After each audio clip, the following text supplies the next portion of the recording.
السلام عليكم، ان شاء الله كامل تكونوا بخير وانتم تشاهدوا في الفيديو تاع نهار اليوم. واليوم جبت لكم فيديو مليء بالوصفات كيما راح تبان قدامكم. عندنا عده انواع تاع الكاطو، هنا راح نديروا 8 انواع تاع الكاطو بعجينه واحده فقط. ان شاء الله تتبعوا للاخير ويعجبكم الفيديو وتقولوا لي الا عجبكم ولا لا. المهم الوصفه راها سهله وبمكونات ماشي غاليه بزاف.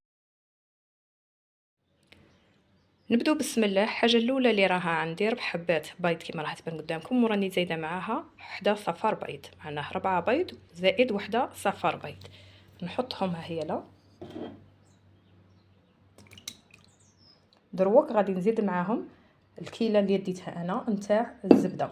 ها هي لا رطل، معناه قلت لكم الخدمه اللي غادي نخدموها اليوم كامل غير برطل زبده. هذا ديت مارغرين، ها هي لا رطل فقط. راني نقطع مره على مره باش الفيديو ما يجيكمش طويل. البيض والمارغرين اللي راها عندي لازم تكون بحراره المطبخ، لازمش تخرجيهم مباشره من الثلاجه باش ينجموا تخدمي بهم بكل سهوله. دروك راني نزيد معاها مغرفه صغيره تشوفوا كي راها معمره مليح نتاع فاني. نفس العلبه اللي خدمت بها نتاع المارغرين هي اللي غادي نعمرها كيما راها تبان قدامكم، وغادي نحطها معاها. معناه الزيت ها هو لا، ها هو لا نبدا نزيد لها الزيت دروك. ودروك تاني غادي نعمر فيها سكر كلاص.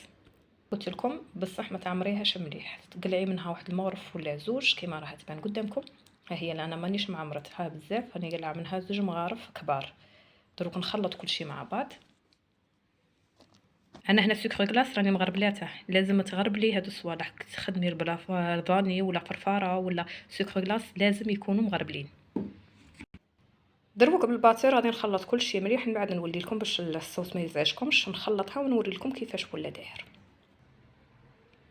ها ولا الخليط نتاعي كيفاش ولا بعد ما خلطته مليح. دروك غادي نزيد كيله تاع نشا، معناه الكيله اللي راني عبرت فيها الاولى كي راني دايره كلشي هذاك رطل، هي العلبه اللي راني خادمه بها هي اللي راني نخدم بها. هنا بعد ما غربلت النشا اللي عندي اللي هي المايزينا نضيفها مع المكونات الاولى ونعاود نبدا نخلط بالخلاط الكهربائي.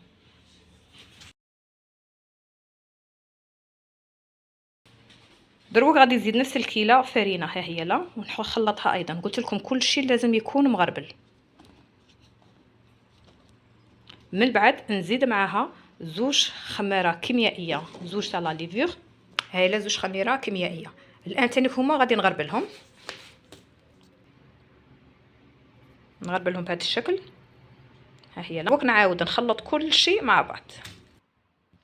شوفوا القوام اللي تحصلت عليه كيفاش داير، ها ولا نوريه لكم شوف كي داير. مازال ما ولاتش عجينه. وايضا الكميه اللي عطاتني شوفوا قداش، ها هي لابول كاع راني نوريه لكم بول كبير. الخليط دروك هو اللي غادي نقسمه وغادي ندير به كامل هذيك الانواع تاع الحلوى اللي خدمتها.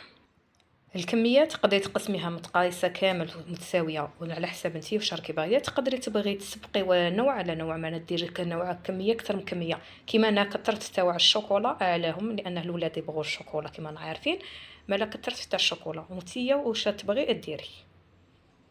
دروك غادي نزيد زوج مغارف كيما راهم يبانوا لكم كيما هكا تاع الشوكولا، هلا شوكولا تارتيني، شوكولا تاع الطل تجي بنينه بزاف، الكاطو كيجي بنين بزاف بها.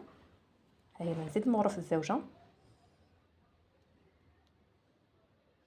الخليط هذاك اللي كان عندي راني قسمتها على 4 وقلت لكم الاكبر جزء راني ديته للشوكولا. دروك غادي نزيد نص مغرف برك نتاع كاكاو الاسود. ها هي لا راني زدت، انا هنا قلت لكم درت كميه كبيره نتاع الشوكولا. هنا زدت انا زوج مغارف، نتيا الا كي باغي ديرهم متساويين تقدري ديري غير زوج. نغربلها. دروك غادي نبدا نخلط كلشي كيما راه يبان قدامكم. من بعد غادي نزيد الفرينه حتى نلمها. اتونسيون تخلوها تنشف بزاف، نلمها غير بشويه، لازم نخليها طريه. دوك نلمها قدامكم ونوري لكم كيفاش غادي تجيني طريه. دائما نخلط بالخلاط الكهربائي، راكم تشوفوها هي الشكل تاعها على بها حبست هنا بغيت نوري لكم. لازم تخدمي بالخلاط الكهربائي هنا، سينون فوي ولا حاجه ولا خلاط يدوي. المهم اللي قالك تخلطي بهكا مليح باش هذه كامل هذيك الشوكولا تدخل لك. نكمل انا التخلاط ونعاود نولي لكم. ها هو الخليط تاعي كيفاش ولا داير. دروك غادي نبدا نزيد في الفرينه هنايا مرحله مهمه جدا. علاش؟ لخاطرش اذا يبستيها ما غاديش يخرج لك الكاطو مليح وطري. لازم لك غير بشويه، بمرحله تزيدي غير بشويه وتبدي تلمي بيديك كيما غادي نديرها هكا دروك باش نشوفها اسكو راها يابسه ولا ما راهيش يابسه، ونبدا نزيد ناكد ونعاود. لازم الفرينه تكون مغربله، ونبدا نخدم بيديا كيما راه تبان قدامكم، وراني نلمس في الطراوه تاعها لا راها طريه ولا لا حتى تتلب لي كامل العجنه تاعي ونولي لكم. صاي دروك غادي نلم العجنه. ها هي راكم تشوفوا مازالها توجور طريه باسكو غادي نزيدو نحلوها كامل. ها هي لا لازم كيما قلت لك من الاولى تخليها طريه. نديرها في السيلوفان، وإلا ما عندكش انت سيلوفان تنجمي ديريها في كيس عادي، ونروحوا ننتقلوا للعجينه الثانيه. دروك في العجينه الثانيه هاني درت حبه تاع ليمون راني رابيتها، معنا عندي قشور تاع ليمون هنايا، وغادي نزيد لها معها عطر الليمون. هنايا عطر الليمون تاعي راه عنده فيه في نفس الوقت راه فيه عطر وراه في نفس الوقت ملون. انتيا اذا ما كانش عندك فقط عندك عطر زيدي ملون. انا في نفس الوقت شريت عطر وملون. اولا كتشوفي اللون تاعه. نخلط كل شيء ونعاود نولي لكم. ها هو الخليط نتاعي كيفاش ولا كيما راه يبان قدامكم. راكم تشوفوا اللون تاعه راه اصفر كيما راه يبان قدامكم. ها هي نبيناه لكم مليح اللون نتاعه، وايضا الريحه نتاعها راه الله يبارك شابه بزاف نتاع ريحه الليم. غادي دروك نبدا نزيد لها في الفرينه ونلمه كيما لميت الاول ونعاود نولي لكم. ها ولا شوفوا الشكل تاعها كيفاش جا داير. دروك ثاني هي نلمها ونخليها تريح، من بعد نزيدو نواصلوا اللي بقاو لنا. دروك ننتقلوا لهذا الخليط ايضا اللي غادي نديروه بنكهات تاع الفراوله. نزيد له العطر تاع الفراوله، وقلت لكم في نفس الوقت انا عندي عطر وهو ملون. ها هي لا نزيد غير بشويه وتشوفوا لا كولور اللي عطاها لي. انا غير هذيك الكميه شويه اللي درتها ها هي اللي عطاتني اللون وعطاتني ايضا الريحه. قلت لكم كاين هذا معطر فيه اللون وكاين اللي ما فيش. اللي ما فيش زيدي له الملون باش يعطيك هاد لا كولور. الان تاني كنلمها بالفرينه ونعاود نولي لكم. دروك انا وجدت كما راه يبان قدامكم. ها هي هادو لي ساشي اللي نديرو فيهم نصيبوهم في الديول. انا ما نرميهمش نخدم بهم هكا في الكاطو. سينون ديري ساشي الا كانت عندك، ولا تقدري حتى ديري السيلوفان.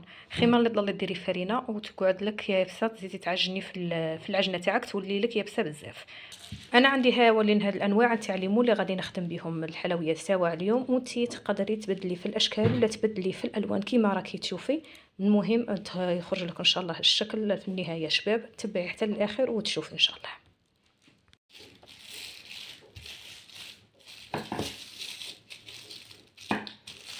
في ما نغلطش الطبقه لان غادي نديرو حبه فوق حبه، ما تكون رقيقه بزاف وما تكون غليظه ايضا. هاي العجينه الثانيه اللي درناها سيترون غادي ثاني نطبخها. غادي نخير انا هذا المول هو اللي غادي نخدم به، نطبخها ونكملها ونوريها لكم. مع عجينه الفراس ها هي كيما راها قدامكم. هاني درت لها هذا المول تاع القلب كيما راكم تشوفوا. ها هو اللي نتاع الفراز وها هو تاع الليمون. هادو الحبات اللي بقاو لي تاع الليمون كملتهم معها، ودروك غادي نزيد نطيب تاع الفراس. دروك نبداو نخدموا في كريمه الزبده اللي راها تبان قدامكم. واش راني دايره هنا 250 غرام نتاع زبده كيما راها تبان قدامكم. كل وحده والزبده اللي تخدم بها. واش غادي نزيد معاها؟ غادي نزيد معاها كاس كيما راكم تشوفوا. انا كاس هنا راه عندي صغير، هنا درت هذا السكر رطب راني غربلته. ها ولا غادي نزيد معاه. اذا عندك كاس كبير ادي نص كاس. انا هنا الكاس تاعي ها هو كيما راه يبان قدامكم صغير. واش غادي نزيد معاها؟ غادي نزيد معاها دروك انا نصف كاس. هذا غادي ندير له نصف كاس. اذا عندك كاس كبير ديري ربع كاس. ها هي كيما قلت لك نص كاس نتاع زيت هنا. واذا كي داير كاس كبير ديري ربع كاس. دروك مغرف كبيره نتاع اللحظه من الافضل الغبره بودغ كيما نقولوا حليب بودغ. دي نوعيه تكون مليحه باش ما تخسرناش الكو نتاع الكاطو نتاعنا. ها هي مغرف كبيره. دروك غادي نخلط كلشي بالباتور.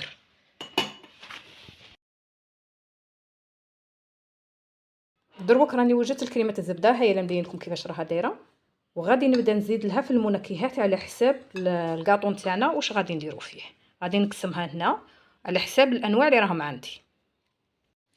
دروك بعد ما قسمت قلنا لا كريم اللي راها عندي، غادي نزيد مغرف كبيره مليح. ها هي لا الشوكولا تاعتيني، دير نوعيه مليحه باش تخلي لك الكو تاعك مليح تاع الشوكولا. ها هي لا على حسب نتيا والكو واش تبغي والنوعيه تاعك واش عندك، بصح من الافضل دير نوعيه مليحه. نخلط دروك الشوكولا هذيك تاعتيني مع الكريمه الزبده نتاعي باش تعطيني الكو اللي غادي نديره في لافارس نتاعي دروك. الباتر مليح مليح باش هذيك كامل هذيك الشوكولا تخلطي مع الكريمه.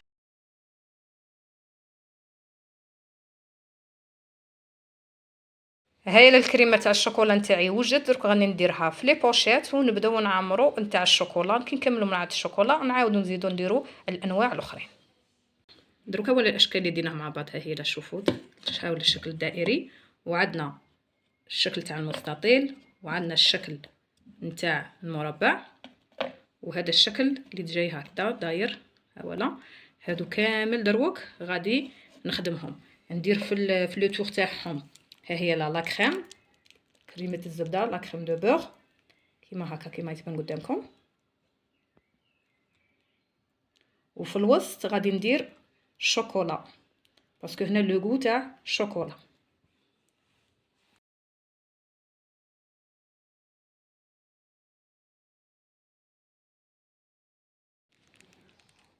ها هي لا كيما هكذا، وها هي لا. دروك ها هي لا كيما بغيت نقول لكم حاجه واحده اخرى باش تسرعي وتخفي تكوني بالخف. وجديهم كيما هكا كل وحده حداها الحبه تاعها اللي غادي تلميها باش بالخف يتلم لك وما تطوليش في الخدمه. وايضا وجدي حداك كتانه مشمخه باش الا توسختي ولا بالخف تنشفي يديك وتكملي صوالحك. قلت لكم هذه الطريقه تخليكم سهله بالخف، هكا تبلعي بالخف بهذا الشكل. ها هي لا توجديهم تسرعي هنا بهذه الطريقه. هايله بعد ما كملت الشوكولا كتشوفوا درت هاد الانواع كامل. واش غادي ندير دروك نروح نوجد نتاع الفخاز ونتاع السيترون. نتاع السيترون غادي نزيد لها عطر وملون. ها هو تاع السيترون، اذا ما عندكش ديري غير شويه ملون اصفر وديري معها ايضا شويه ليمون، عصير الليمون. اما نتاع الفراوله ثاني غادي ندير معاها ها هي لا اللي خدمنا بهم قبيله في الوصفه. ها هي ايضا هي ندير لها شويه ملون ومنها عطر في نفس الوقت.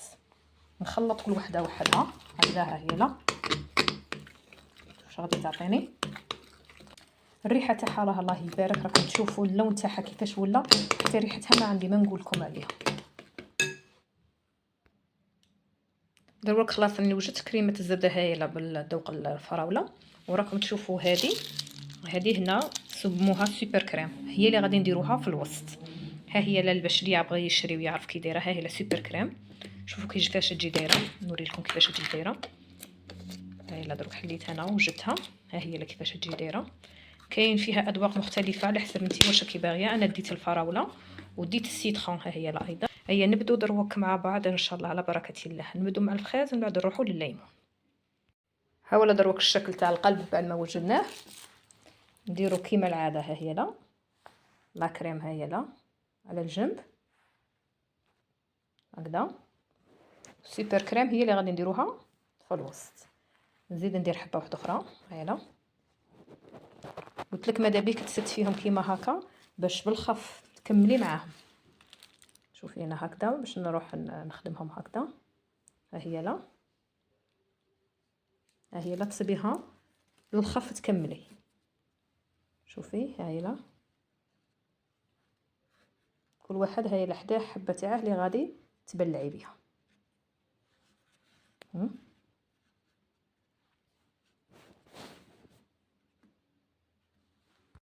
هاي دروك بعد ما كملنا هاد القلوب الورديه اللي درناهم تاع الكو تاع فخاز، دروك ها هي راني وجدت هنا هاي سوبر كريم، وهنا هاي الزبده بذوق الليمون. نروحو ثاني هي نخدموها ونولو لكم. ولا الليمون ثاني غادي ندير له كيما هكا كيما درنا في الاولى دائما. هايله ونكملهم كامل الحبات حبه مع حبه.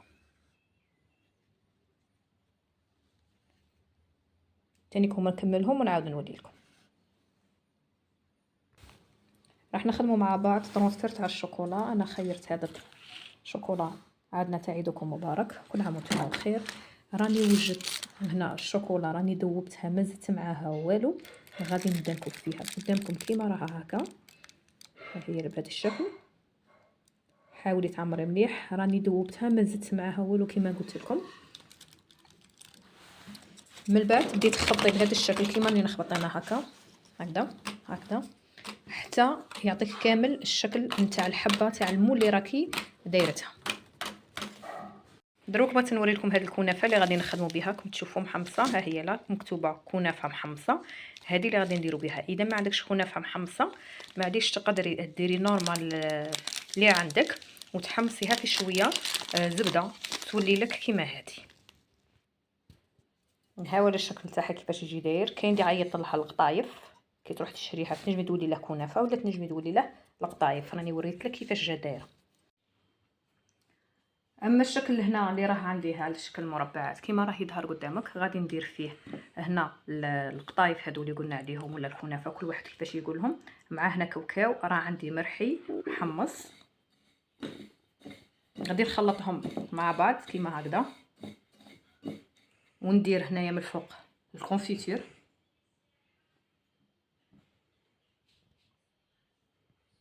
غادي هكذا ندير نمه كامل بالكونفيتور دوره كامل باش ينجم يلصق لي.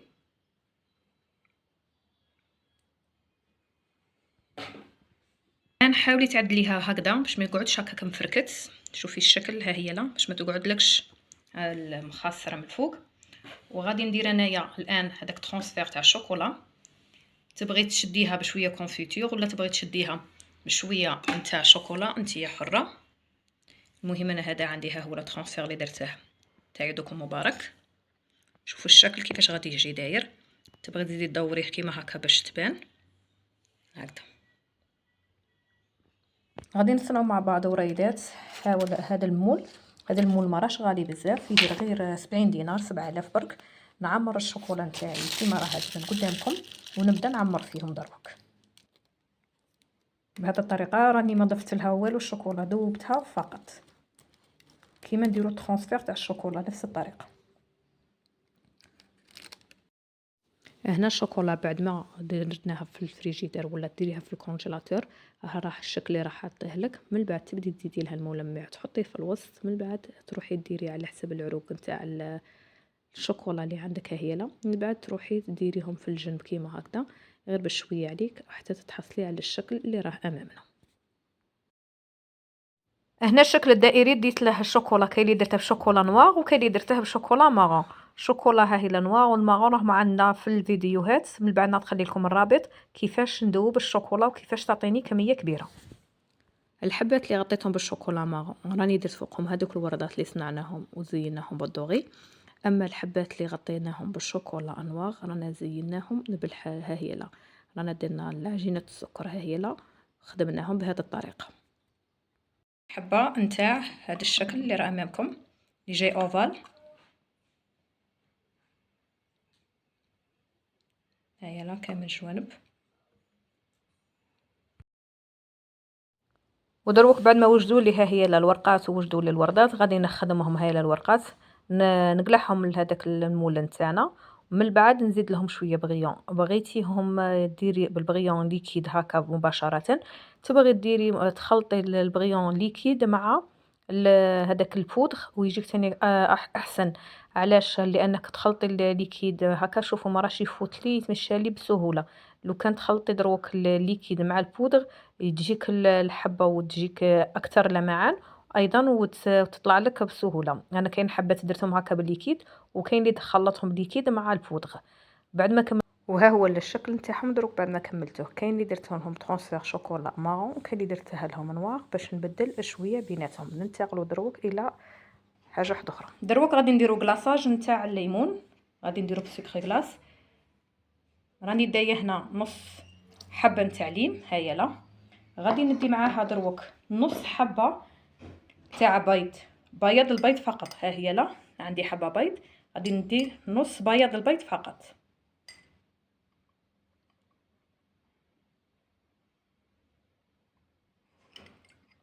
سي بون كيما هكذا. غادي نزيد معاها مغرف نتاع الزيت باش يعطيني هذاك اللمعان. ها ولا، ونزيد معاها ايضا مغرف، وكاين اللي بغى يدير 2 مغارف نتاع ما زهر. ها ولا ما زهر غادي نديته، غادي ندي منه 2 مغارف. نخلط كل شيء مع بعض كيما هكذا، ونبدا نضيف في السكر كلاصي تاعي. دروك غادي نبدا نضيف في السكر كلاص يكون مغربل، انا غربلته من قبل. انا هنا عندي سكر كلاص الابيض، اللي عندها الملون تجي غايه يجيك ملون من الاولى بصفر شباب. الا ما عندكش معليش ديري هذا الابيض وديري له الملون. انا هنايا عندي هذا منه معطر ومنه في نفس الوقت ايضا ملون. غادي نزيد كيما هكا قدامك باش يعطيني هذاك اللون الاصفر اللي نبغوه يجي من الفوق. شتيها هو لا اللون، درت اللون هو الاول باش من بعد نبدا نشف فيه. نبدا نزيد في السكر كلاص حتى نتحصل على الطاليه تاعي اللي راني باغيه نديرها من الفوق. نبدا نخلط مليح مليح كيما هكا كيما راه تبان قدامك. ما ديريهاش خفيفه وما ديريهاش ثقيله، لانه لو كان ديرها خفيفه غادي تقعدي تعاودي وتعاودي شحال من مره. ما من الافضل ما ديريهاش خفيفه. شوف هاي لا بدات تقالي. انا قلت لك اللي يكون السكر مغربل باش هنا ما يعطيكش هذيك الكويرات. ها هو كيفاش جا داير، راكم تشوفوه في المغرف هنا كيفاش راه داير. ما راه ثقيل كيما قلنا، ما راه خفيف. ها هي لا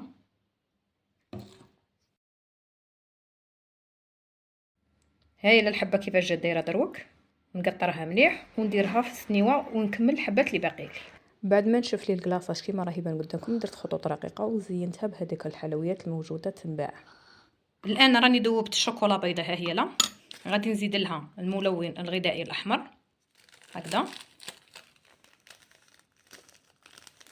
باش تعطيني شويه لون وردي.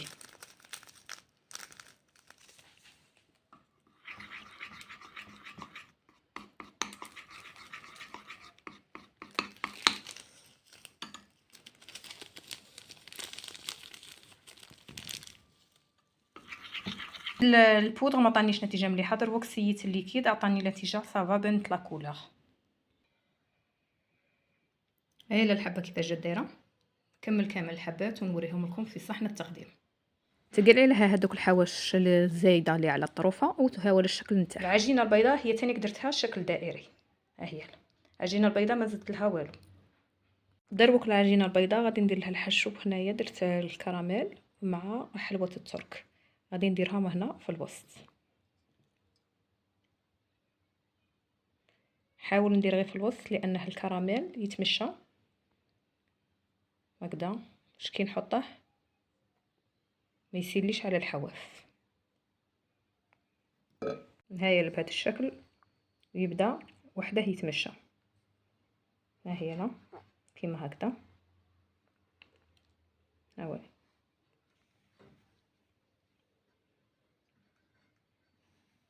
كمل كامل الحبات ونولي لكم. دروك روحوا للطاليه البيضاء واش درت فيها. راكم تشوفوني وجدتهم لكم كامل باش ما نطولش الفيديو عليكم. راني درت 2 مغارف نتاع الليم، معاهم 2 مغارف نتاع حليب، معاهم مغرف نتاع زيت، ومعاهم مغرف نتاع ما زهر. نخلط هادو كامل مليح ونبدا نضيف عليهم دروك سكر كلاص نكون مغربلاته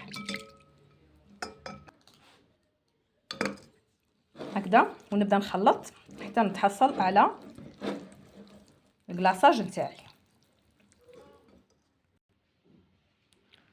وغادي نزيد معاه الملون الابيض باش يعطيني هذيك البيضيه الشابه اللي نشوفوها فوق الديكاتو بهذا الشكل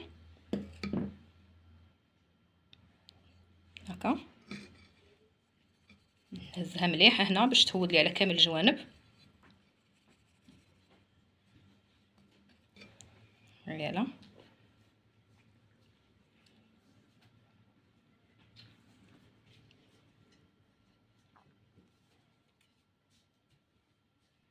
باش من بعد ندير على الجوانب ندير القطايف. نحطها هنا هكذا. سي ما نوسخش هذيك تاع القبيله اللي كنت ندير بها باش تبقى لي من الفوق نقيه هكذا. هكذا كامل حبه ندورها.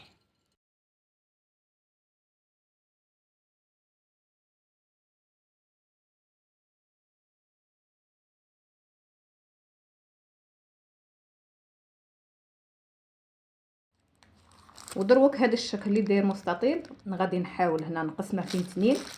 هنا الشوكولا راني درتها في البوشيط باش تساعدني بهذا الشكل كيما راه تبان قدامكم، باش تهود لي على كامل الاطراف. هذه اسهل طريقه للكلاصه الشوكولا شو كدير بلا ما تضلي تردي فيها بلا ما تحولي فيها. ها هي لا على كامل الجوانب.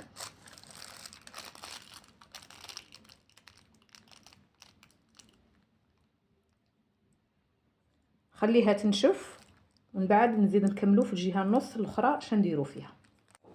درنا جهه شوكولا وجهه الثانيه هاني دايرتها كيما هكا نطليها بالكونفيتور، نطليها على كامل.